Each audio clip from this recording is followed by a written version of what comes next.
I also want to thank our hosts at Wichita State University for graciously making this room available and all the IT and tech support. So thank you all.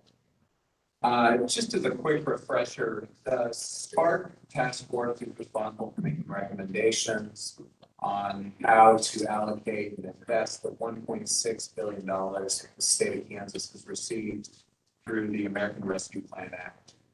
And as part of the process that we're undertaking to make sure that we make wise long-term investments of these dollars, we are doing 3 regional meetings in the state. This is the first of those here in Wichita to take public input and hear about needs in particular that which will give us data that each of the task groups will use as they make recommendations on how to spend this money. And so with that in mind, we've got a list of public testimony. People have signed up to give comments in 1 or more of the 4 subject areas, which are health and education, economic revitalization, connectivity, and efficiency and modernization. So we're going to start that here in just a couple of minutes. But before we get that going, we do have an outstanding issue which relates to the need for us to hire a coordinator that will support the SPARK task force. And from a process perspective, we need to have a committee set up that will actually do that. And so I wanted to open this subject up for discussion on this matter. Mr. President. Thank you, Mr. Chairman. Actually, on the discussion, you can have a discussion, but I would actually make the motion to authorize the subcommittee for the purpose of interview and hiring a coordinator comprised of the conservative speaker, so Jim. I second that motion. Okay, we have a motion and a second. Is there further discussion? Hearing none, all in favor say aye. Aye. Any opposed? Okay, motion carries. Thank you very much. So we're going to go straight into public comment, and we're going to start with comments from members of the public relating to economic revitalization. And so the first I have here is Ann Patterson with economic revitalization.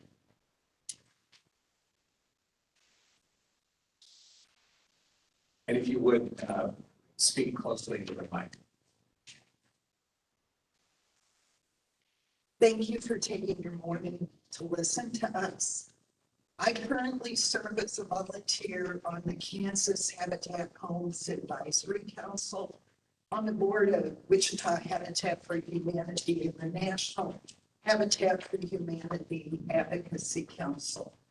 The Kansas Habitat Homes Advisory Council is made up of Habitat affiliates across the state, which includes Wichita, Topeka, Lawrence, and the greater Kansas City area. We request $1.5 million of an investment to cover the rising cost of building materials. Using these funds, we would leverage more than $3.5 million of additional monies for a total impact of over $5,550,000. If granted these funds, we would build 50 homes. These are homes that create independence, stability, and impact that lasts for generations. Housing for lower middle income families is an allowable use of ARPA funds. The interim final rule, as written by the Department of Treasury on page 39, places an emphasis on meeting the needs of disproportionately impacted communities. The list of eligible uses includes the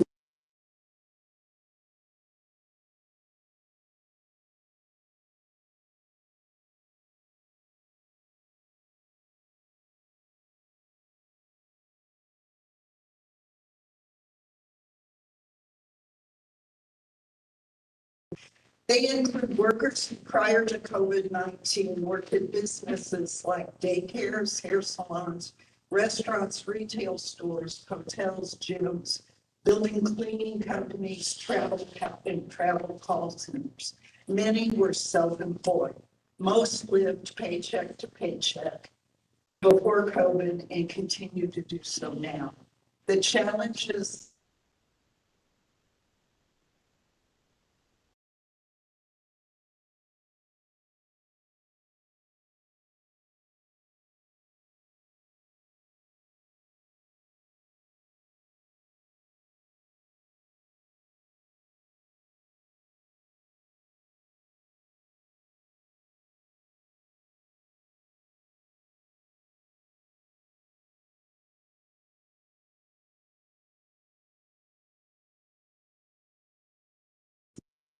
building materials and wild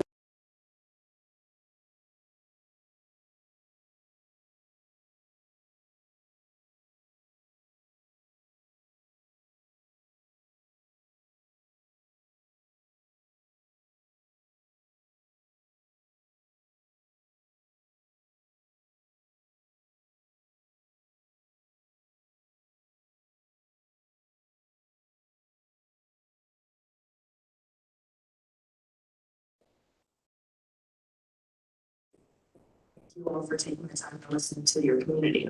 I have the pleasure of serving as the Executive Director for Wichita Habitat for Humanity. We're now celebrating 35 years in this community.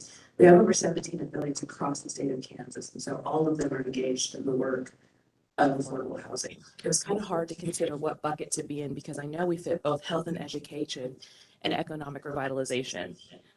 Our families do over 250 to 400 hours of sweat equity to build their homes and others within their community.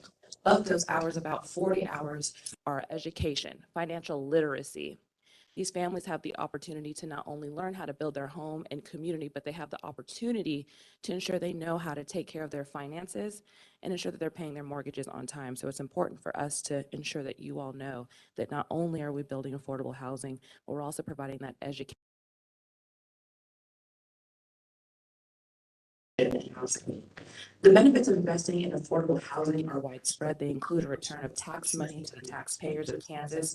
For example, Wichita Habitat has built 65 houses over 7 years in a distressed area, the Northeast area. We call it Rock the Block. I invite you all to drive up and down the space between Hillside, 13th, 9th Street, and Grove.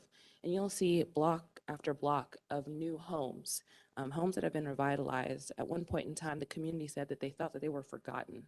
But knowing that an organization, a nonprofit, has poured into them and also teaching them how to pour into themselves has been a blessing on our community.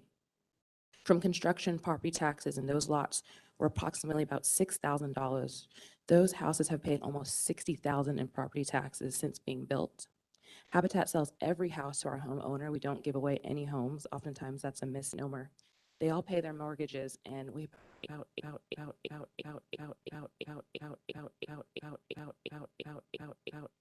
We've partnered with more than 300 families since our inception, since 1986, and those families, now homeowners across Sedgwick County, together pay over $200,000 in property taxes annually.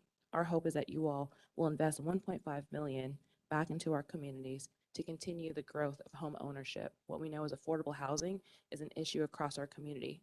And as we look to retain our talent, young talent, diverse talent, we know that they need somewhere to live. As we have organizations continue to recruit those amazing businesses into our community, folks need a place to live and they need affordable housing. My hope is that you all will make this a priority. It came up at our city level, at our county level, when they did polls within our community. And so my hope is that you all see and understand the benefit of creating a space where folks want to live, work, and play. And that starts at affordable housing. That starts at healthy living spaces, and it starts with Habitat for Humanity. Thank you. Thank you very much. Next, we're going to go to Tom Stoltz with Sedgwick County.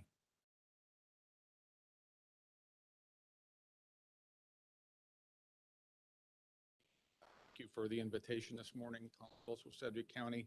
Just briefly going to talk about it.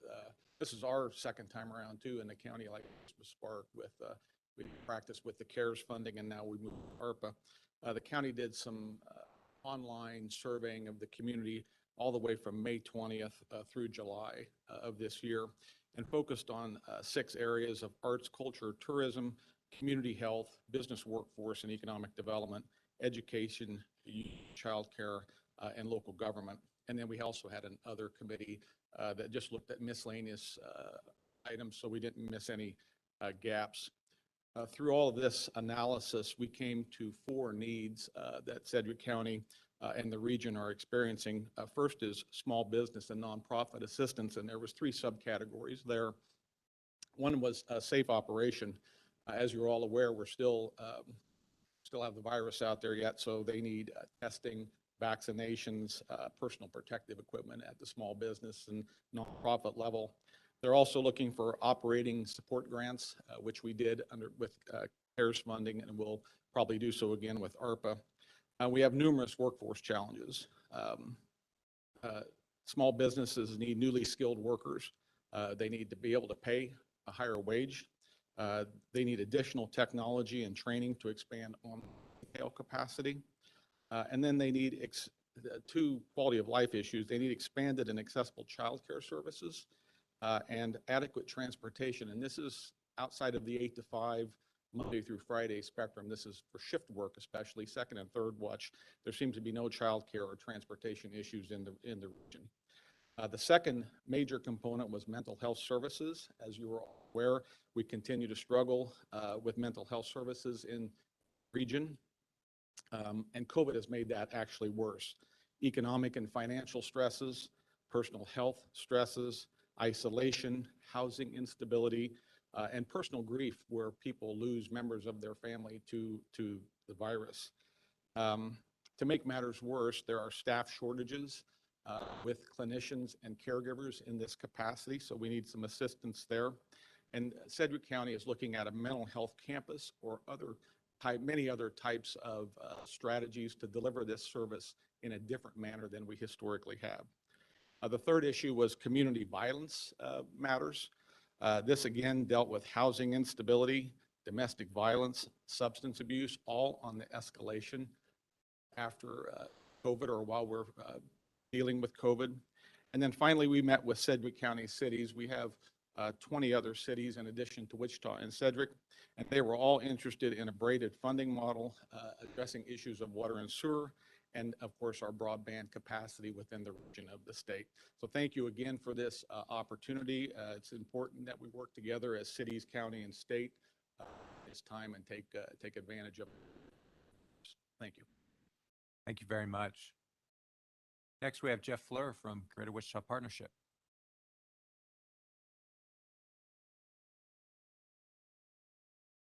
Morning, Mr. Chairman and members of the committee. Jeff Fleur, the Greater Wichita Partnership. Appreciate the opportunity to be with you this morning. We want to touch base on some of the things that we're seeing with economic recovery. For the last, actually since January of 2020, a group in our region has been meeting to deal with, it started out with the Aerospace Task Force with the 737 production suspension, then turned into the COVID-19 Task Force. That group continues to meet today. And actually, there's a document that we'll get to Ethan that we keep current needs in the community region, but also how is it that we address those needs. So we'll get that document to you. I want to touch base actually on 3 areas with you this morning. One is dealing with workforce development and attraction. During the last year, we have been working again to get individuals that have been laid off, whether it may be through COVID or 737 MAX, through the Get Trained, Get Paid campaign. It's been quite effective to really put people in connection with opportunities with training, but job opportunities as well. Just within the last 2 weeks, we have launched a new initiative, the Future of Work and Workforce with Deloitte. This is actually a project that we're really looking to anticipate, if you will, how technology advances are changing the current workforce. How is it that we make sure that people are upskilled to keep their jobs in a way in the future, but then also what are the new jobs on the horizon? How is it we position not only our city, our region, but also our state? We see this really as a differentiating moment that we can actually step forward into. We are leveraging this partnership with a number of individuals and organizations. The city of Wichita is a part of this, Sedgwick County Workforce Alliance, Commerce Department. If you think about the framework for growth and talent creation and development, it's direct tie to what we see happen on the state level, and then certainly the partnership. As we look at the critical needs coming out of the workforce at the moment, it really is to think about how is it that we're going to actually implement some of the things coming out of the future of work. This is a 12-week process, so we're going to be able to get out in front of this pretty quickly in order, again, to understand where we need to step forward in a positive way. The other part of it I know is that the apprenticeship program to offset the business expense for, so a 5-year earn and learn type of youth employment is another area that we're seeing the workforce as far as employers say this would be helpful in for us to be able to get the workforce that we need. And then also the Wichita Promise, if you remember that with WSU Tech, where we actively was very effective in bringing people in to hit the needs. We had that need again. And so again, how is it that we step into that in a way to where we're attracting workforce into our state, into our region to hit the workforce needs? So again, another opportunity as we go forward to hit a need. The other part of that that we resonate with always is how is it we diversify our industries, our industry sectors. A big moment of opportunity right now is MRO. We see a lot of opportunity with that. However, to be able to fully exercise that, we need improvements to the infrastructure to our airports. So Jabara, Eisenhower, McConnell. So again, critical infrastructure. The last area I want to bring up is a new opportunity where we're sitting today at WSU's campus is the Deloitte Smart Factory. This is a huge opportunity for prospective companies to come in, look at our city, our region, our state through a different lens. As Deloitte works with them about the workforce of the future and what they need for manufacturing, we could then in turn say we have the workforce to hit those needs. So just 3 areas out of many that we see an opportunity to grow our economy coming out of the economic. Thank you very much. Next up, Carolyn Dunn from Stafford County Economic Development.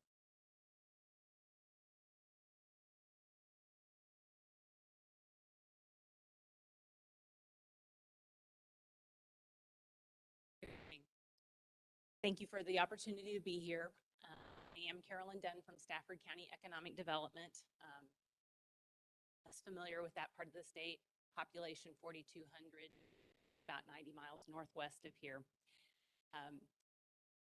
We have plans to develop a transload facility, a rail transload facility.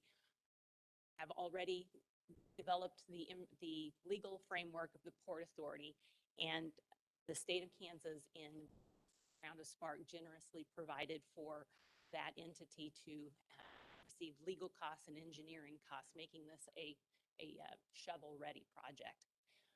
While I could tell you a lot about the benefits and the details of that, I would like to save that for the application process of the ARPA funds, but make, I guess, an appeal to you as policymakers to have a couple of fundamental considerations as you develop kind of the framework of priorities for this overall program. One, much of ARPA directs the funding per capita at a local government, meaning that urban areas have a much larger allocation and can do substantial projects. By way of example, Sedgwick County received over 100 in its allocation on a countywide basis, whereas Stafford County received 800,000. It's not enough critical mass in some of the counties to do some of these more substantial projects. So it feels to me like a very fitting kind of consideration would be to have some equalization of that in discretionary funds that ARPA provides. That there's a place for some strategic rural projects, especially considering that the Capital Projects Fund at the federal level, if I'm not mistaken, actually has a stated purpose in rural infrastructure. So I actually borrowed your quote, Mr. Tolan, several times, that this is our opportunity to jumpstart economic development by many years at one time. And this seems to me like a really good opportunity to address some of the longstanding economic decline issues in rural areas by expanding or creating the opportunity to diversify our economy and stabilize it. Secondly, an emphasis on hard infrastructure investment feels to me like it could be very appropriate for these discretionary funds too. I know that there's a lot of interest in broadband, and that's very important to our county. I'm not taking away from that, but there are multiple buckets within ARPA that can fund broadband, whereas there are fewer opportunities to invest in rural infrastructure with these funds. And so this feels to me like a very good place to place some priority on these strategic investments. While I could, again, talk further, I feel like those 2 points are ones that I hope you as policymakers will take into consideration, an emphasis on rural and an emphasis on hard infrastructure. Thank you very much. You. Next, we have Adam Smith with Exploration Place.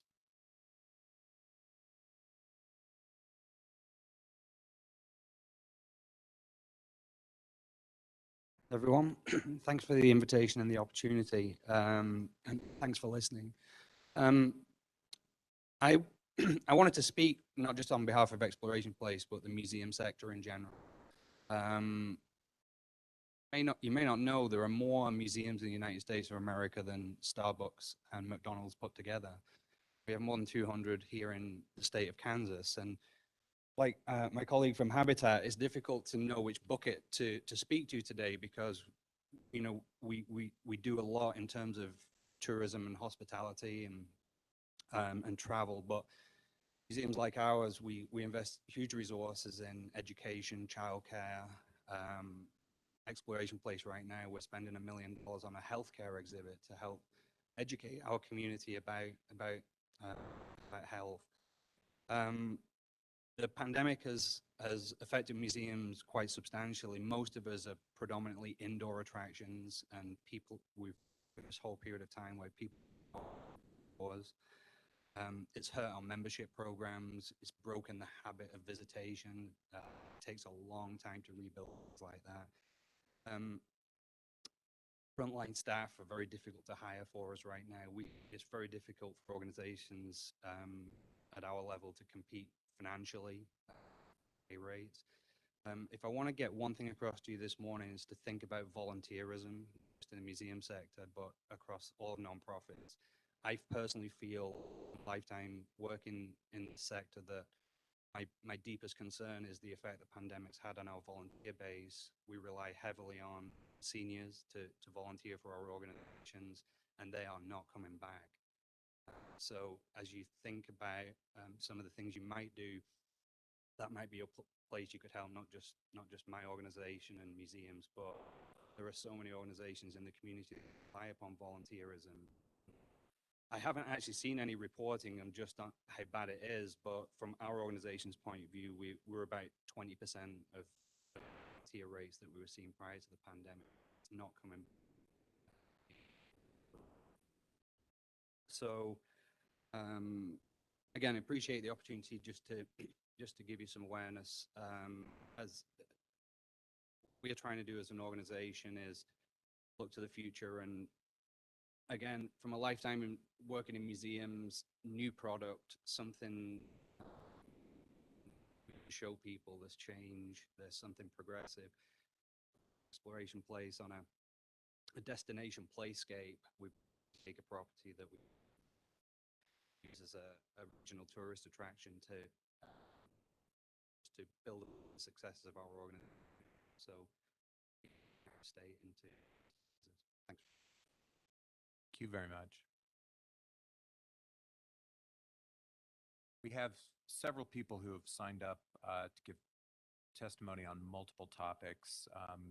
So those that include economic revitalization, we'll first do Rachel Mayberry with Heartspring.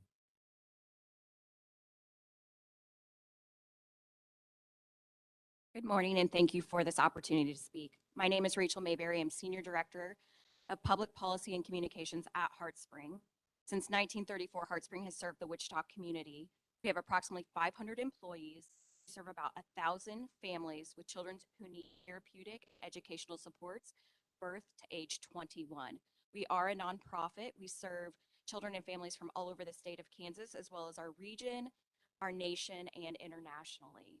We have a large footprint in Northeast Wichita on approximately 40 acres, where we have group homes and we do outpatient service. Current COVID relief funds don't apply to us due to serving multiple counties, multiple states across multiple industries. We are seeking $2 to $5 million to help support required COVID leave for employers who are considered healthcare, which we are. We have to pay COVID leave. That can't come out of vacation budgets. And we also don't get reimbursed for that. We want to increase our base pay to $15, and we plan to do that this fall in order to modernize our workforce and additional training. Also, we're looking to build transitional housing to teach our our students how to transition into group housing and their adult placement. And we're seeking long-term solutions for children who age out of their programs.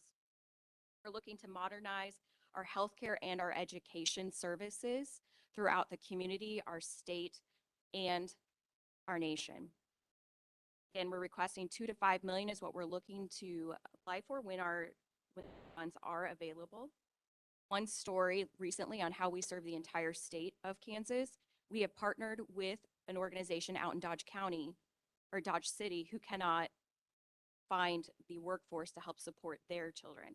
So we send out therapists from Wichita to Ford County, Dodge City to help support and train that organization. And we're looking for opportunities to continue doing that in underserved areas of our state. We know that it's hard to hire qualified people in different rural areas, and we're committed to helping find solutions to help serve those lower served communities where there aren't services, there aren't speech therapy, there aren't ABA, we don't have physical therapy. And these are things that are needed from birth on. We know that early intervention is what's going to help children to be in the most successful and independent life. And in order to do that, you get those services at birth. When you're in Western Kansas, when you're in more rural parts, those services just aren't available as they are to children in Wichita. Right now, we are experiencing, like many, a staffing issue. We believe by raising our base pay, that's going to help. We've also expanded our mental health services for our staff, where we provide free mental health services to all staff who are employed by us. And we know that's helping support them through COVID. So we are looking for additional support. We're excited to be in the Wichita community. We've been here for 87 years and we continue to be here that long. We're committed. Our founder was part of WSU, so this is a place for us that we're very excited about. And I want to thank you again for your or for the opportunity to Thank you very much.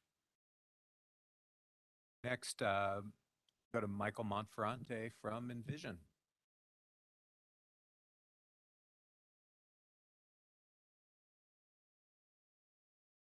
Morning, and thank you for the invitation today to share some needs in areas of our community. Solutions and share with you some of the needs that are very, very. Michael Monferrante, CEO of Envision. Also been in Wichita since 19. We provide services.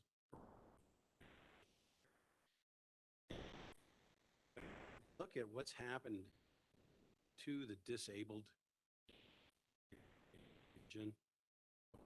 It's devastating. So my focus today to share with you is for folks and on behalf with disabilities. Envision itself has had the opportunity to have multiple contracts with the United States government, this government, Department of Defense. So we have very, very involved with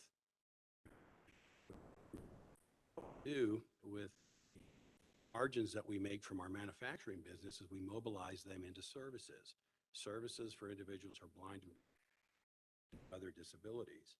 And it's very clear to us that the state, the county, the city do not have personnel, financial resources to deal with the crisis that individuals disabled region. We need workforce innovation, have infrastructure and capital needs, have training needs, we have transportation needs, supply chain needs, staffing needs, education needs, and safety needs for our things that the county manager has already shared today, same things that we're seeing in a very detailed fashion. While I have 4 things to cover today, I'll still try to stay within the 2 minutes and not take it.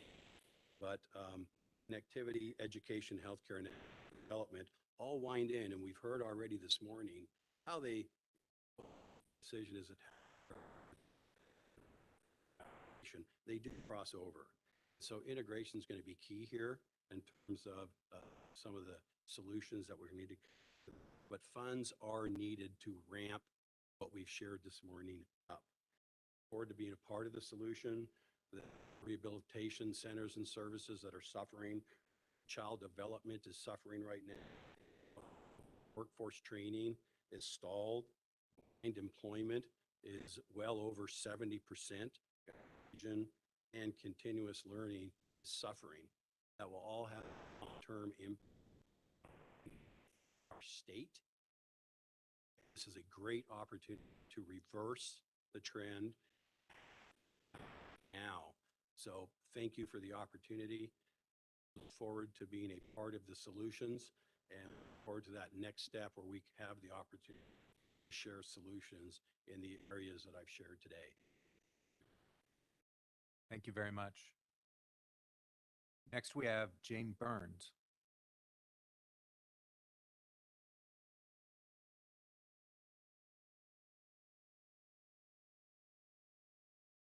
If everyone could be certain to talk directly into the mic so that our folks who are listening online can hear us. Can you hear me now? Sound great. My name is Jane Burns. I'm a registered licensed dietitian in the state of Kansas and an instructor part-time here at this facility.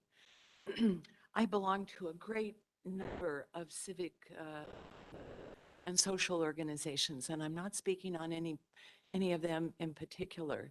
I'm here kind of because I learned this at the last minute. I'd like to beg you not to devote any more money to highways.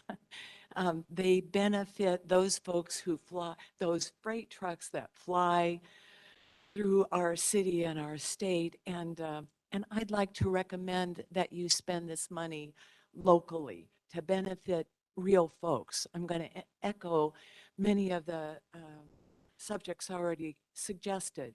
Housing, for example. Developers, at least locally, like to build great big houses, and yet the demographics are for much smaller households. Love Habitat for Humanity, the fact that they can accommodate children, which brings me to my next topic. Children, basic normalizing of childhood, fun, education, activities, parks and bicycle lanes and walkable lanes to get to those parks. Children have been suffering disproportionately, not only through income, but also through love of screen games and moving the borders of childhood too close to home. To have safety for children, such as basically painting crosswalks so kids can get safely to school and to food and agriculture locally within our state is an important issue, especially for specialty crops. At this point, we only fulfill needs of 7% of our produce, for example, from inside Kansas. We need to have specialty crops that are healthy for folks, that produce of apples and pears and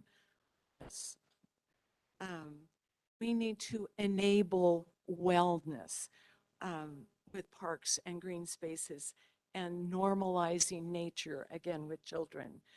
Quality of life is something that suffered so dramatically during this COVID. So to rescue us, we need better quality of life. Thank you.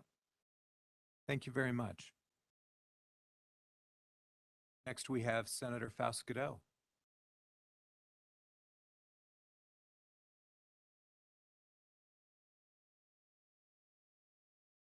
It's not here to fix the mic for me. Good morning, Lieutenant Governor Tolan, President of the Senate, Ty Masterson, Speaker of the House, Reichman, and to Greg Orrin, and the other two gentlemen that are on the committee here today. Thank you so much. I represent inner city Wichita. I represent Wichita State University. There are three issues that I think we should utilize this funds for. One would be for there is a food desert in my district. We need funding for that. There is also lately here, as you know, in the city of Wichita, and across the state of Kansas, we've had unnecessary deaths due to gun violence. There is a organization that is struggling to build a performing arts theater. There is a gentleman here, Tracy Mason, who has a boxing program. They are all geared to keep children off the street. We don't have a lot of, we don't have beaches or mountains here in Wichita, and we need something for our youth. We have concentrated on businesses, and we need to do more for the people in our city and our state. I believe that if we build up these three entities that I mentioned, we will build up our community, our city of Wichita, and ultimately the state of Kansas. And so if you see those type of grants or applications come across to you, I hope you will give them strong consideration. And again, thank you so much for your time and attention to this important matter to help our state recover. Thank you. Thank you, Senator. Next, we have Scott Schneider from Kansas Restaurant and Hospitality Association.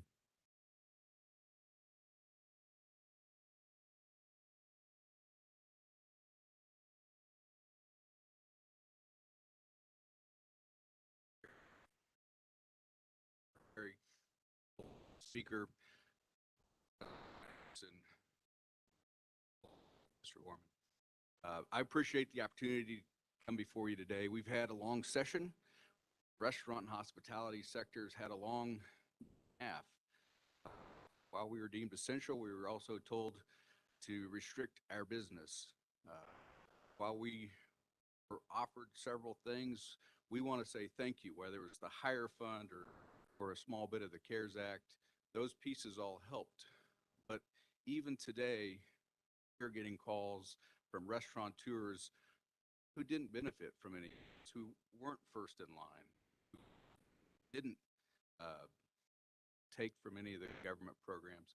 Some didn't get a take from any of the federal programs. The Belmont, for example, town, they opened in March of 2020. Very unfortunate time to open. They had a construction loan. They had to figure out how to pay. Well, under the PPP rules, if you didn't have a prior year, you don't even get to apply for that type of assistance. So I'm here encouraging you to move swiftly, to consider some of the smallest businesses that we have in Kansas that didn't get to take from any of the other programs. I expect to give more detail subcommittees when they're announced, and for that I'll say thank you again. Thank you very much. Next, we have Jeff Lang on behalf of the Behavioral Health Campus.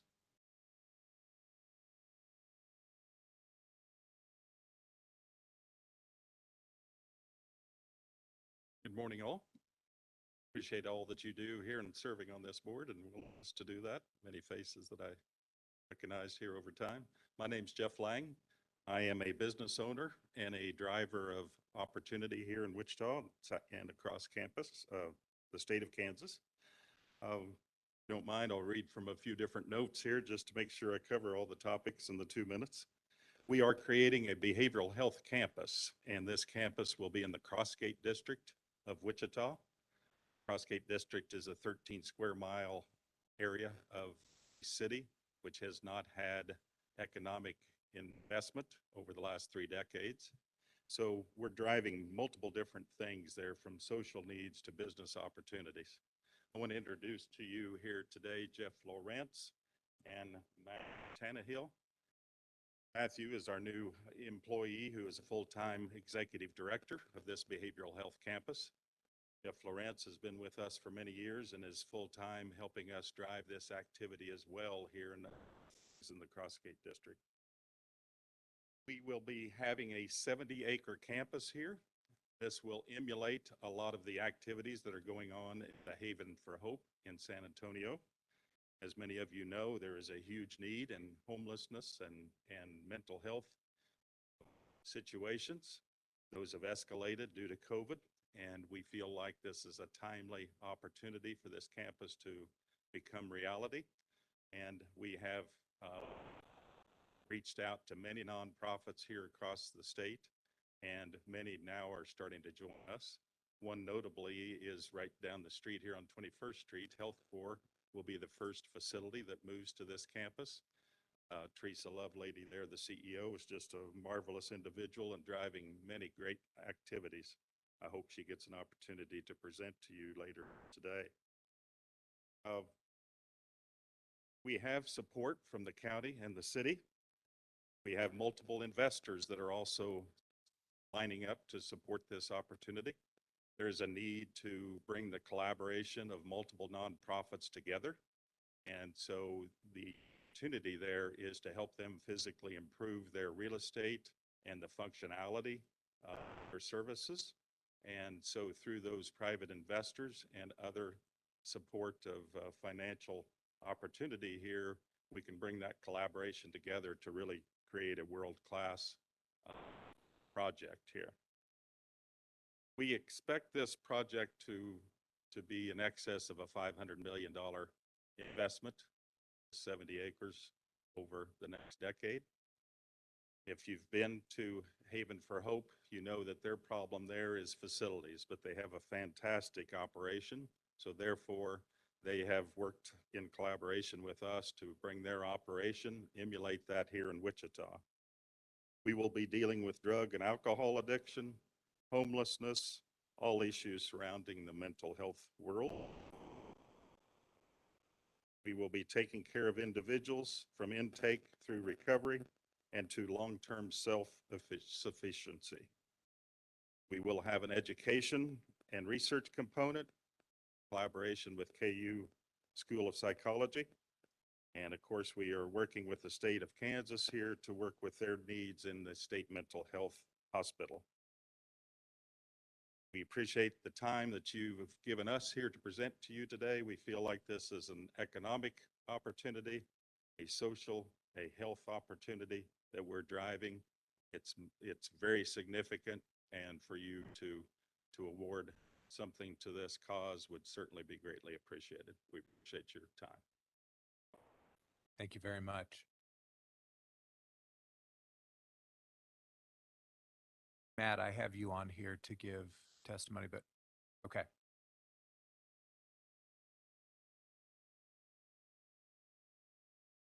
Okay, next we have Dr. Sherry Utash with WSU Tech.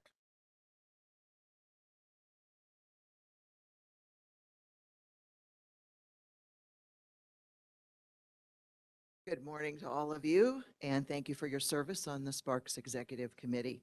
I'm Dr. Sherry Utash, and I serve as the president of WSU Tech, vice president of workforce development at Wichita State University.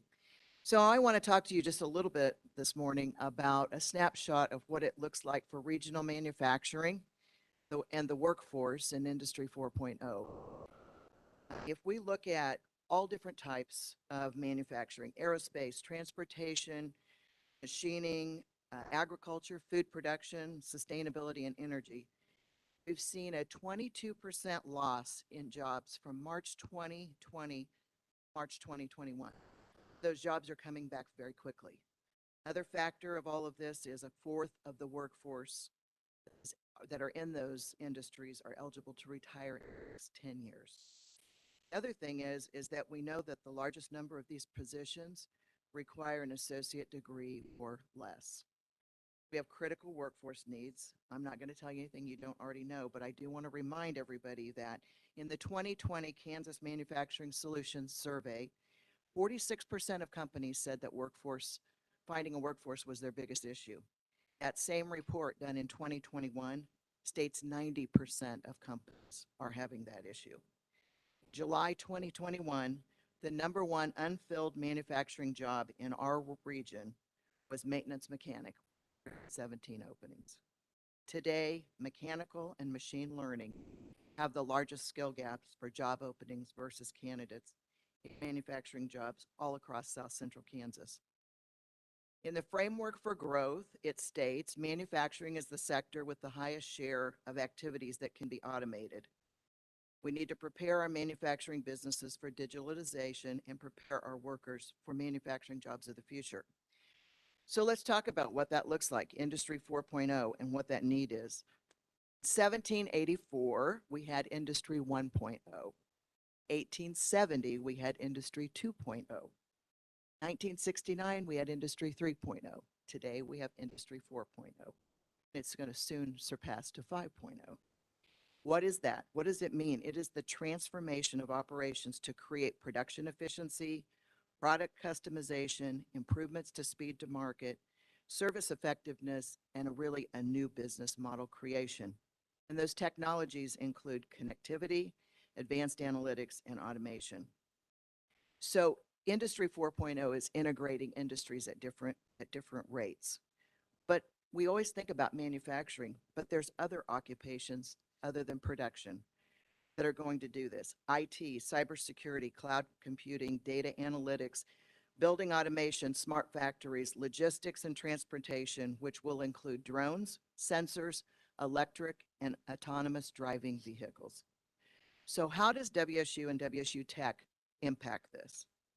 As the manufacturing industry moves towards the future and further into Industry 4.0, we need to have a higher skilled positions and education in automation, specifically in relation to smart manufacturing and industrial Internet of Things. WSU Tech wants to expand education and training along with the university to create curriculum, outreach, equipment, and offerings in program areas related to Industry 4.0. We would appreciate your support as we move forward. Thank you very much. Next, we have Tori DeMarce. We have the Belmont. Thank you. Just going to tell a little bit of our story at the Belmont. We 2020, but the process started way before then as far as getting ready to open up a restaurant. It takes quite a lot of time and planning to actually put something like that forward. So we started in late 2018 into 2019, and when things came up with it, we decided to delay the opening, hoping that things would subside. Of course, we didn't know what was going to be in front of us there at that point in time. So once the bank loans and different things started, we had to proceed with opening so that we had some sort of revenue to try to pay those funds. When we started, we hired 45 employees. Today, we currently have 48 employees there. When we did open, we also had to stay at a partial capacity when opened up, and to say that that was difficult would be an understatement for sure. It was definitely a trying time and still is at times. The ability to apply for the PPP was not an option for us there because our first employee didn't come in February of 2020. So we missed out on that opportunity. We did have the restaurant revitalization fund that we applied for, but with us having our first year, I was still working in the restaurant today myself. I was there last night, but it took us a while to get everything together. So we applied maybe 4 days into the beginning of that restaurant revitalization fund. We got a notice back that everything was exhausted by the time that our application was through, and still sitting there until it turned out just in the last little while here. Basically, I just wanted to tell our story that it's been difficult to try to maintain while we're trying to still put money into the restaurant and the ability to succeed. We built out a mezzanine level when we were doing social distancing, which came at additional greater cost, but just wanted some opportunity to stay open. We expanded our patio to the west in the same capacity. Taking on those additional loans, trying to just make ends meet to pay our original loans has been trying, to say the least. And I moved up here from Phoenix. I left a larger restaurant group. And when I came to do that, we put everything into this restaurant. It's just myself and a couple of business partners. Before, I used to have a lot of back. The restaurant group that I was with was they receive like $5 million, and the little folks, when we put absolutely everything, we stuck at this point. Right? It's about up there. Thank you very much. Next, we have Andy Schlapp, WSU.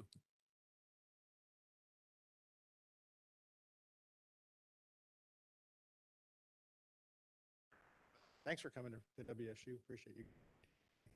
And if I talk about all 4 categories, do I get 8?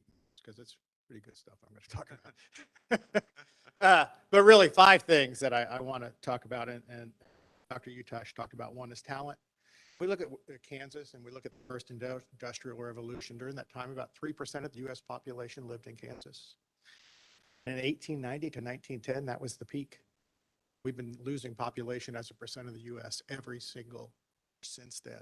And this year, last decade, it's decreased faster than it's ever decreased before. So it's not that we're not growing. We're just not growing at the same rate that Kansas is growing as well. Or excuse me, the United States is growing. Secondly, since 1979, if I was to tell you where every single net new job was created, that's a good place to focus. And if you look at it, it's technology. Every single job since 1979, the United States is in technology. So Wichita State, we've really tried to focus on that and say, where is the future workforce? And I think if you drive around our campus, you'll see a lot of it. With Sherry and what she's doing, you'll see a lot of what we're trying to focus on, and it's that. But here are the 3 areas that I think are going to be critical. Number 1, the MRO, which is maintenance, rehab, and overhaul of aircraft. As things are changing and the way we travel are changing, we're moving to single aisle aircraft, and these double aisle aircraft are coming out of commercial service. They still have a long lifespan, and we have developed the intellectual property to transition those from commercial flight to carrying freight. As you stay home with COVID, you order more stuff and you expect it to come to the door. You need bigger aircraft to do that. That's going to be a huge project for the state of Kansas. There's 200 aircraft right now waiting to be over the 20-year backlog to do it. It'll be 1,000 new jobs in Kansas, and we're hoping to have that manufacturing capability in Wichita, Salina, and Topeka. The sooner it gets up, the sooner it will be for this community, especially from workforce, but the whole world to get the rate that they want to have. So that's a big ask for us, to you guys. The second is really digital transformation, and that goes across all industries. And it really is, if you think about what we're doing at NIRE, work we're doing, we're creating a digital platform for every aircraft, every tank, every personnel carrier, how we're going to manufacture those same platforms in the future.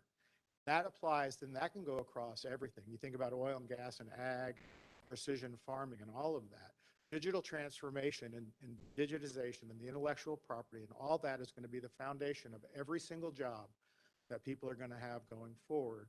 What are we doing to educate and train people in that? But more importantly, what are we doing to help provide the research labs and the infrastructure that industry needs to make that transition as well? Because if we don't make that transition, it's fine. Everybody else will. You can still manufacture planes in Kansas, but the people manufacturing can be in London. They can be anywhere around the world shooting ones and zeros here to do that. So for us, it's really critical that we have the workforce and the infrastructure to do it. The third piece I would say, and am I supposed to stop? But my third thing I'll say, just to keep going, is that really when you look at healthcare, and we're really trying to figure out how we apply digitization and advanced manufacturing in healthcare to improve that. So during COVID, we had lots of labs that could do testing for COVID, but we brought our advanced manufacturing and digital experts into our lab, and take a lab that produced 300, 600 tests a day to 20,000, just by adding advanced to that. So we're looking at healthcare as well, but that's just one small example of what digital transformation is and the importance as we start dealing with these global pandemics and issues that we will be facing in the future. So I thank you for your time. Let's have a great rest of the day. Thank you very much. Is there anyone who signed up to testify on economic revitalization that hasn't had a chance to speak? Okay, we're going to move on to health and education and start with Ron McMahon, YMCA of Greater Wichita.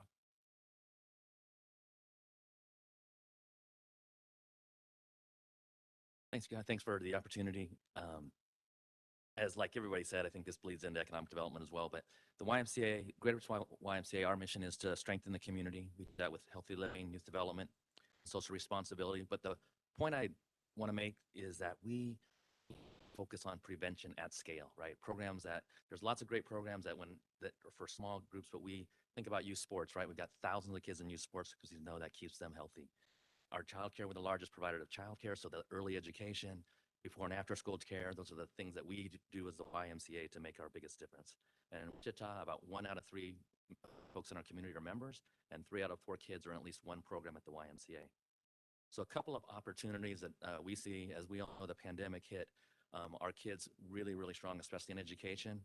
Dr. Thompson and USD 259 and the Greater Wichita YMCA have partnered up to try to address some of those needs, and one, just highlight how the strength of the collaboration works is we always have done a lot of great programming with 259. We have a job prep program, job readiness program that many of you might know about. It's been very successful. The 259 is really interested in kids graduating, but graduating with a certificate. So the job prep program is a really nice addition to what they're trying to do.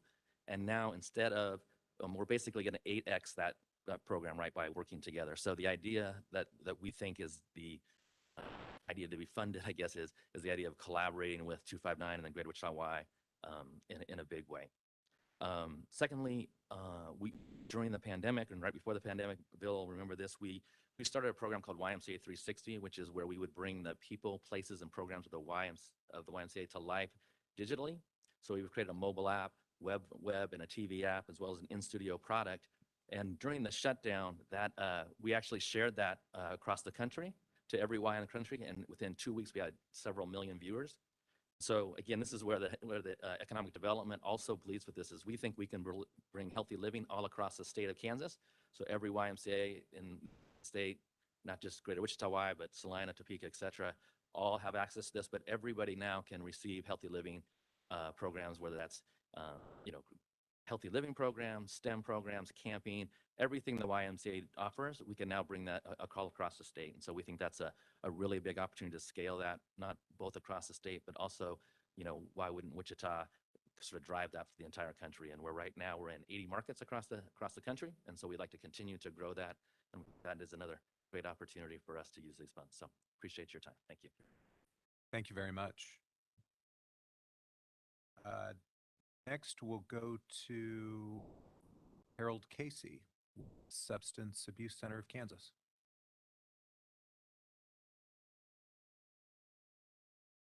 Morning. Thank you for your time.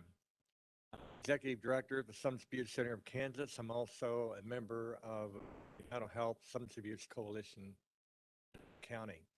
I want to speak priority-wise about detox and medical detox services that are needed in Wichita. 1981, there were 70 detox beds in Wichita. Today, there are 15. This is a high utilizing population, very costly population. The more that we ignore their needs, the more it costs us in all kinds of different ways. The coalition is supporting expansion of the Community Crisis Center, which also would expand social detox and medical detox in this area. If you look at the WSU cost savings analysis done in 2018, our Community Crisis Center with the detox saving about $9 to $11 million a year. That's a conservative estimate. WSU also estimates about a $3 to $4 million savings to medical detox. The other part I wanted to visit about is workforce development. I myself am in recovery from addiction and alcoholism. Sobered up in 1981, going to a state-funded program. Uninsured, unemployed, unemployable at that time. The reason I talk about that is that today I have 103 employees. 40 of them are in recovery themselves. Those 40 people went to public funded treatment programs. So it's a good investment. They're coming to WSU. They're going to Fort Hayes, Emporia State University. They're getting their degrees. They're becoming licensed addictions counselors, more mental health professionals. And we talked about the need for workforce development for clinicians. I think this is a very good investment for the community, saves lives. But from your perspective, it saves millions of dollars, and it's worth the investment. Thank you very much. Next, we have Joan Tammany with ComCare.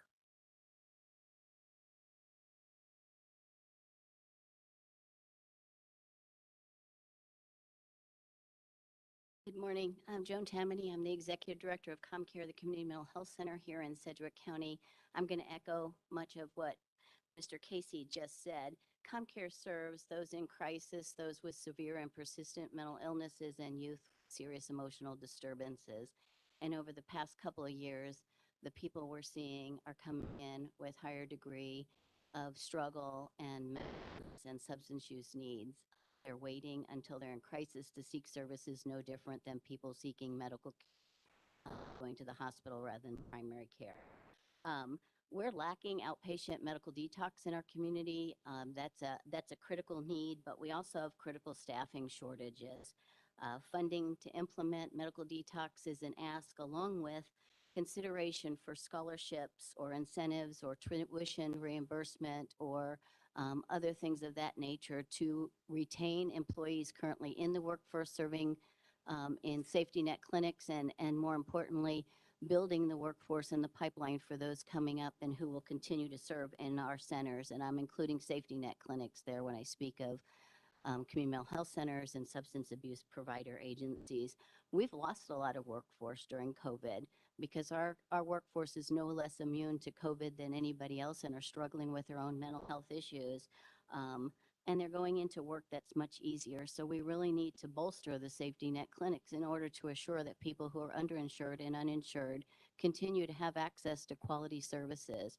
I've never seen a workforce work as hard as those of us as public servants. People do it for the right reason and they want to do the best they can. Also important is continuing to sufficiently or increase funding to the crisis centers across the state of Kansas. Funding has been flat for multiple years, and yet the demand continues to elevate, and the population we're serving is more acute and serious issues. Harold spoke to the cost avoidance studies. We know the crisis center model works. It has produced cost savings in our community to the average of about $10 million since we implemented in 2015. And we know that by expanding that service array, we continue to bring value and increase access for people who need mental health services and substance use services. The other piece I want to reference is we need to have local and creative solutions. So funding innovation, funding the opportunity to build new service lines and more creative service lines to increase access, encourage people to get help early is important. So I thank you for hearing what we have to say today and look forward to continued conversations around behavioral health needs in our community. Very much. Next, we have Carrie Rinker with the American Heart Association. Good morning, committee. The American Heart Association understands that Kansas is still navigating unprecedented times, and we ask that you not forget the heart of the cause, the health and wellness of persons and communities. We view relief funds as an opportunity to address critical needs areas, perhaps not seen by some to be as critical prior to exposure to the pandemic. We ask that you consider high impact investments in key areas that directly correlate to supporting good health by reducing the prevalence of cardiovascular disease. We identified 4: tobacco control, hypertension, health equity, and supplemental nutrition assistance programs, or SNAP. I'd like to highlight a couple of those today due to timing restrictions here, but I'm happy to discuss any of them. Tobacco program control funding. Currently, Kansas funds just 3% of CDC recommended levels at around 1 million. An additional 1 million would do a lot. Our border states, by contrast, spend 51%, 37%, and 12%. Tobacco use is the #1 preventable cause of disease and disability. So spending money on tobacco cessation and prevention will result in lowering both state and public healthcare costs, or private healthcare costs rather, and result in a healthier workforce. In Kansas, tobacco-related health costs result in over $1 billion of expenditures. Hypertension is the second one I'd like to highlight for you today, as I think it's very relative to the COVID pandemic. Heart disease and stroke continue to kill more people in the United States than any other cause, despite likely even due to the impact of COVID-19, with long-term impact expected to directly affect cardiovascular health. Funding to support hypertension diagnosis and programming at the community level is needed. Self-measured blood pressure, clinical support, patient and provider education, and health IT capacity are all critical to these needs. We are aware of several Kansas-specific needs that could be filled in this area, and the American Heart Association is available for future opportunities to discuss. Thank you for your time. Thank you. Next, we have Michaela Gingrich-Gaylord from Comfort Care Homes. Today, can you hear me? I want to thank all of our partners out here as well for coming and speaking to you all. I don't have anything prepared because I didn't know this was happening, so I'm going to speak from the cuff. The last year in healthcare has been incredibly difficult for all the reasons that you know. Comfort Care Homes has been around for about 27 years in Wichita, Kansas, caring for people with dementia and Alzheimer's. I'm the Vice President of Operations there. The money that's needed is pretty simple. It's for people doing frontline work. I know there's a lot of talk about infrastructure. There's a lot of talk about things for advanced development and, planes and that kind of thing. That's all great from my perspective. We have people who are struggling to come to work because they don't have childcare, because their mom who takes care of their kid has COVID. They are out of the workforce because of these reasons. They have been all year. We have a critical need for CNAs and CMAs who take care of people at their most vulnerable.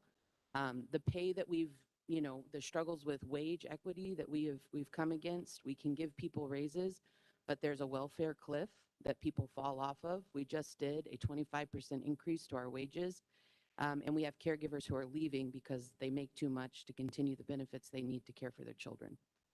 So there's a lot of need out there. The other thing I would say from a healthcare perspective, we're tired. I'm tired today. We had a difficult weekend. We have patients who still have COVID. So we're all tired, and when money comes up that's available, we want to be able to access it, but we also need that access to be easy and not be cumbersome. A lot of times grants, you end up with months and months of reporting that are necessary. In healthcare right now, we don't have time for that. We are fighting a really difficult battle. All of you know that, so I'm not going to spend a lot of time talking more about it. I just want to say there's a lot of tired people, and we need more staff. So thank you so much. I appreciate you all. Thank you for your consideration and time. Thank you very much. Do we have any additional sign-up sheets at the back? Okay. I believe we've gone through the entire list of everyone that signed up. Have I missed anyone? Okay, so as you can see, we've got a range of topics that we heard about today, everything from Alzheimer's and dementia to aircraft overhaul to housing to substance abuse. There's both a lot of needs and a lot of opportunities. And to our last panelist's point, there are folks who've been working on the front lines, healthcare workers, and folks in all the organizations that are represented here today, restaurants, who are tired and who we know need help and need it urgently, and also who see opportunities and want to capitalize on those opportunities while the window is open to do that. So I think what I'd like to do now is open this up for discussion among the Spark Committee, and I believe we have Secretary Burns-Wallace joining us as well by video link. So Any reactions from the committee? Mr. Orman. Lieutenant Governor, is there an opportunity to ask questions of the people who gave testimony? I mean, it was terrific to hear. As I hear these things, questions pop to mind, and I'd love to be able to explore further. I probably have 10 people that I'd like to ask questions of who gave testimony. We are here till 10 o'clock. And so I'd say, yeah, if we could keep it to about 2 minutes per panelist, that would be great. Someone with cards that can tell me when to stop. I think we do, actually, Yeah, as a matter of fact. I'm teasing. I saw them. I really don't need it. I really don't need it. I'm kidding. First, if Danielle, are you still here? Habitat? Can you tell me a little bit about the Habitat model? Because you talked about the cost rising for building homes, but then you also talked about your clients making mortgage payments. So how does the cost of a house get spread between costs that Habitat for Humanity bears and then the cost that the client, what's the? Absolutely. So at this point, we serve within the communities that are about 35 to 80% of the median income. And so as of now, it costs us, let's say, a 2-3 bedroom home, about $145,000 to build that home. We cannot sell a home over what it appraises for. Right now, the area that we're working in, those homes appraise anywhere from $85,000 to $90,000. And so the homeowners are paying back that mortgage of about $85,000 to $90,000. The average probably home payment is about $500, $600 or less. And so there's that gap between what it appraises for and what we're covering. And so private donations, working alongside the community, being able to build in the Rock the Block area. We do get down payment home 80 from the city. There's some incentive in building and infill, but as you can see, we're upside down. There's a big gap there. So your gap is really covering the cost between and build it, absolutely. And that's not counting the labor. That's just materials. Once you start, we have a construction group, we have volunteer time, Sure. That puts us over. Danielle, I was curious, you mentioned 50 homes, I think was the goal, the 1.5 million ask. Is that here in Wichita or is that across the state? Because I was a little confused. So that actually, and her doing there, because different than Wichita. That's across the state.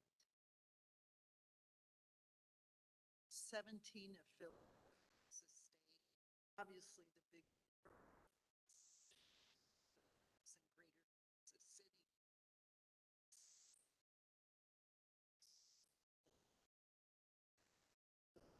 every single that we work closely with statewide. One other question, you talked about some of the volunteer hours that has to put in. Have you seen any sort of actually then in the construction? Question. I think that's something that we can look into.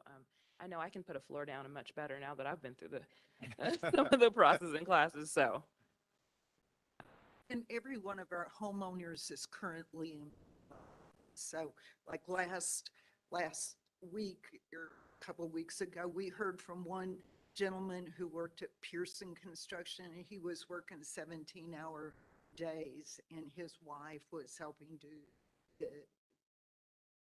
construction, the sweat out. Any other questions for Habitat? Thank you. Is Adam Smith still here?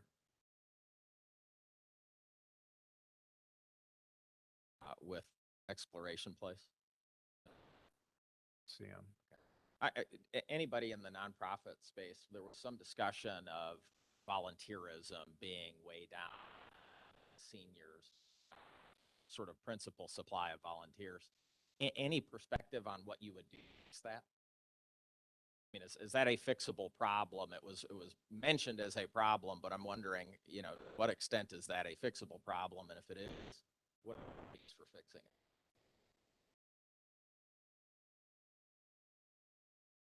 Touch base with Adam. See if he's got any idea.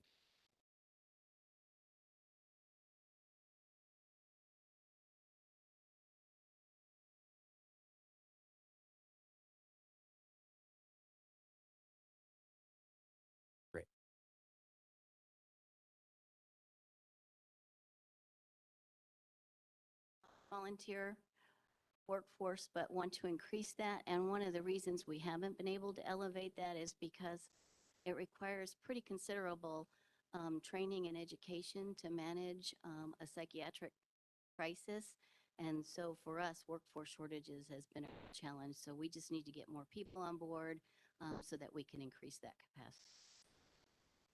Thank you.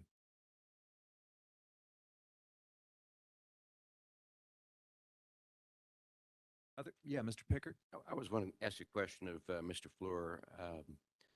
One of the things we haven't heard about this morning is the significant plans that the city and county have to invest and enhance the downtown area with the development. I was wondering, is there any thought about a need for catalytic investment in that program, or is there any ask for that at this point?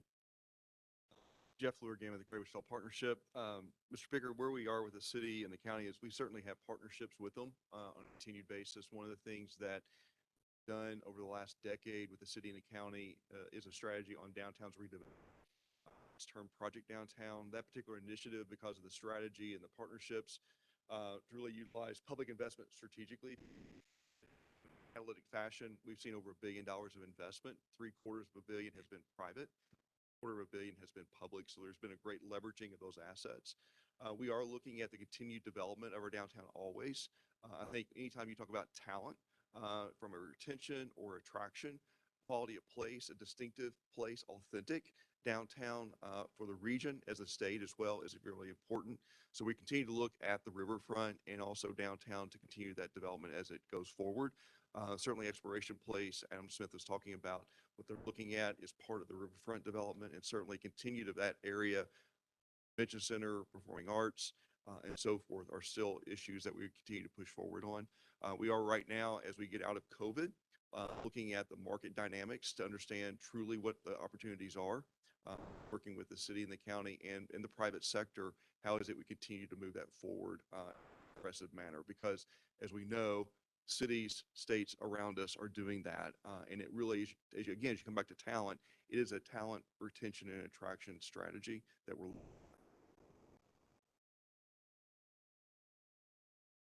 Other questions for Jeff? I had a question for Andy Slatt. You had mentioned 4 critical areas, and you talked about 3 of them. You got the hook.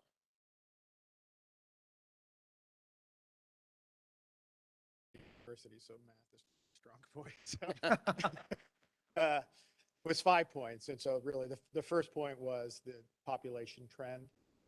The second was since 1970. And then the 3 areas for investment that were are the health, what we can do in health, that and digital transformation, and then the. And in terms of advanced manufacturing, Sure. Trying to do. Sure. Right. So again, so from a layman's term, and professionals will disagree with me. It's okay. It won't be the first time. But we have a machine that processes 96 tests at one time. And you have this, you get these tubes in one at a time and you put them into a holder that isn't 96. And you have to take them and transfer those into something else. You put it behind a hood so you don't get COVID. You have to put your hands in there and tilt it as you do your work. So really, it's pretty simple stuff. It's somebody who, because the health professional's like, okay, I'm going to figure out if this person had COVID or influenza or whatever. That's what they were trained to do. This equipment will help me. To bring professionals in from advanced manufacturing, they ask the question of, why are you doing that? Why are you doing that? So all of a sudden, you can take 3D printing, injection molding, and a whole lot of concepts, and you can now build a tray that when you put the tubes in the very first time, holds 96 tubes, goes into the vent. You have a little machine that lifts it up so you can see your work, puts it down, moves it to the next piece. And the other thing we did is then bring robots in. So there's a place where humans will do put the little bit of the sample on a slide and move it forward. But as you start to be over 1,000 tests a day, you can actually put robots in there and increase that productivity. Absolutely. That's kind of the conversation, really. I mean, it's not ready for us to have a conversation, although if you have extra money, I'm sure you won't. we have a health science center that we want to do is, again, bring all our health professionals together in one spot to start talking about what are the things we need to do to modernize healthcare, and then bring in engineering and the advanced manufacturing as well to figure out how you do that. I mean, the reason that's obviously interesting, it addresses one of the principal drivers of cost for both employers and the state. Yep. So Absolutely. ultimately, Absolutely. there's a And, you know, from an economic standpoint, when you have a vibrant healthcare system that's doing research in a downtown area, if you look at the top 100 MSAs, those are the MSAs that are growing. So it's a critical part of the. Other questions for Andy?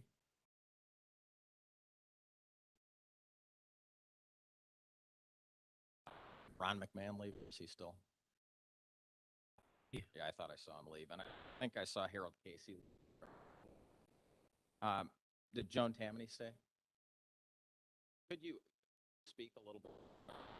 Harold mentioned the $9 to $10 million in savings from Community Crisis Center.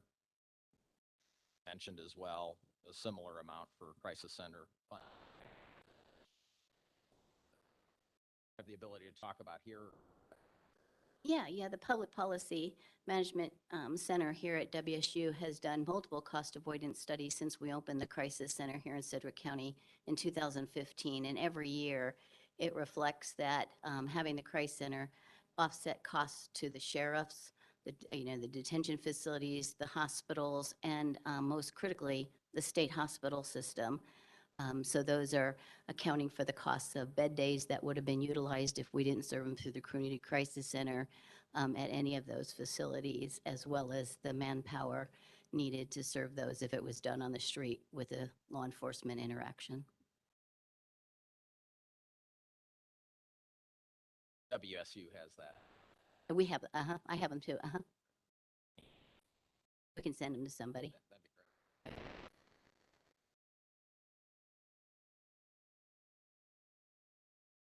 Thank you very much. I had a question for Jeff Lang about the behavioral health campus. So you mentioned that this is about a $500 million investment over the next 10 years. Can you talk briefly about the phasing? Yes, sir. One of the things that I want to mention here, behavioral health campus, is it's actually creating efficiencies. So we hope to be able to use the same money that's coming into these services and utilize it in a better fashion by the consolidation of the cooperation of all the different nonprofits and them doing what they're excellent at, as opposed to 10 different nonprofits kind of doing similar things. So how can we create much more efficiency and all of that? And that's where we come from here, from business perspective on how to utilize money the best and create world-class results. So in terms of phasing, we will start here with Health Corps. They're designing their building and their facility. They're doing excellent work here, 21st Street, just west of WSU at this time. They do so much more than just be a community hospital. They serve people from a dentistry perspective, and a psychological perspective, and the physical health perspective. They touch all of those different things. They even work with other nonprofits in terms of food distribution, all types of community needs. So by having them come as our first phase, that really helps get things started.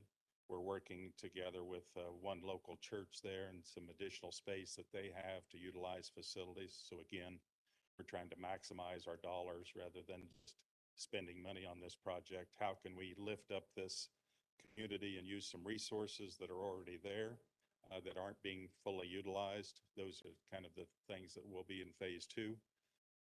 Then we'll be working with the different nonprofits that raise their hand and say, yes, we're ready to join you, bring together our private investors, help them from a real estate perspective, because that's the number one feedback we get from people. How can we leave downtown when we've got so much invested here? I might tie back in here to what Greater Wichita Partnership is driving in downtown. There's a huge problem north of Douglas in Wichita, and we want to help solve that problem and do that in the right way for the client, those people that have a severe need. Their needs are not being met by sleeping on the streets and dealing with so many different issues, but they could be brought to a campus where all of the collaborative efforts are right there. they don't get lost from this nonprofit to that nonprofit. Fully, all of the drug needs that are supplied to them and managed, clothes are washed, they're just fully taken care of and being embraced into this community, and all of the services and provide those services that they can do fantastically. More than answered your question there. Great, thanks. Mr. President? Jeff, so is this project, your ask would be for, see, this cost sharing and infrastructure development? Campus, is that? It could be a little bit about infrastructure, and it's a lot about operations. We want this to go to the work to those frontline people, as we're hearing here today, on how they're tired and how they have needs. We feel like we have a lot of the real estate from our real estate knowledge in a lot of ways covered. So this is mostly about helping this whole operation of this system, if you will, behavioral health campus, perform excellently. Was a consortium of those interested in this, has that been fairly well determined, or some of it still speculative? But it is not determined. It is somewhat speculative, but we have multiple people, multiple profits that are saying, yes, this makes sense to us to join you. We just don't know how to get from point A to point B. But that is money. If we can help the capital side of this, then it will accelerate our pace at which we've been working on this now for about 3 years, and the last year it's really picked up pace. It's coming together rapidly at this point. Thank you, Jeff. Thank you very much. Other questions from the committee for anyone that has testified? I don't see Senator Godot still here, but she mentioned was a significant problem with the food desert in central Wichita. Anybody's got any ideas on what needs to be done to fix that, or what kind of investment the Spark solve that issue? Hello, thank you for that question. I could speak on that. My name is Shelley Rich, and I facilitate the Health and Wellness Coalition of Wichita. And starting in January of 2020, we took on a food system master plan steering committee. And so we researched the need for a strategic food system plan in Wichita and Sedgwick County. And so that plan has been created. It can be found on wichita.gov/food plan. And so we are just working with the city and the county to determine how we can move forward with that work. And so we'd be happy to be contacted in the future if you have specific questions. We worked with New Venture Advisors, who was the consultant for this project. And so as far as specific dollar amounts, that hasn't been determined yet, but there were 3 goals that were identified, over 60 action steps that can be, the action steps were to work on the strategic food system, including the food desert issue. Thank you.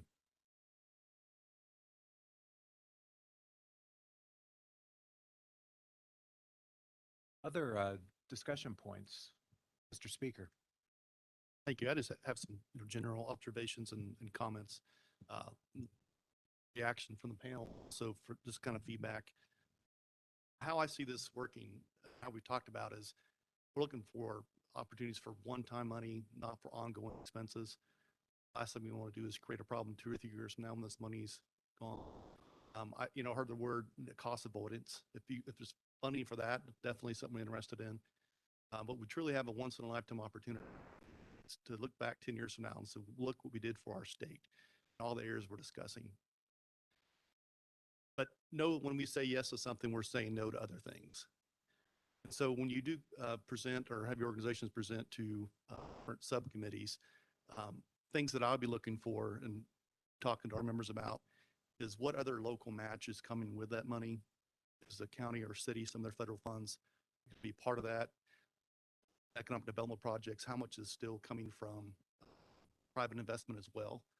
And so kind of come as a package on what you can do, not just say, hey, I want to see the state's federal money for this, but here's either private money or here's actual federal money that came locally from the other money that comes with it.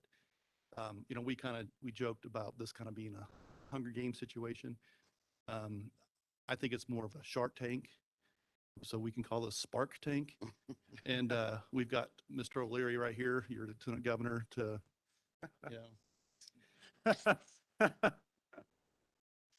no, but again, I think we bring your best ideas forward. That's what this forum's about. This is, the private sector guys came up with this idea of hearing from across the state. This is the exact type of feedback that I was looking for, or ideas. We know that we don't have the ideas, but you guys do.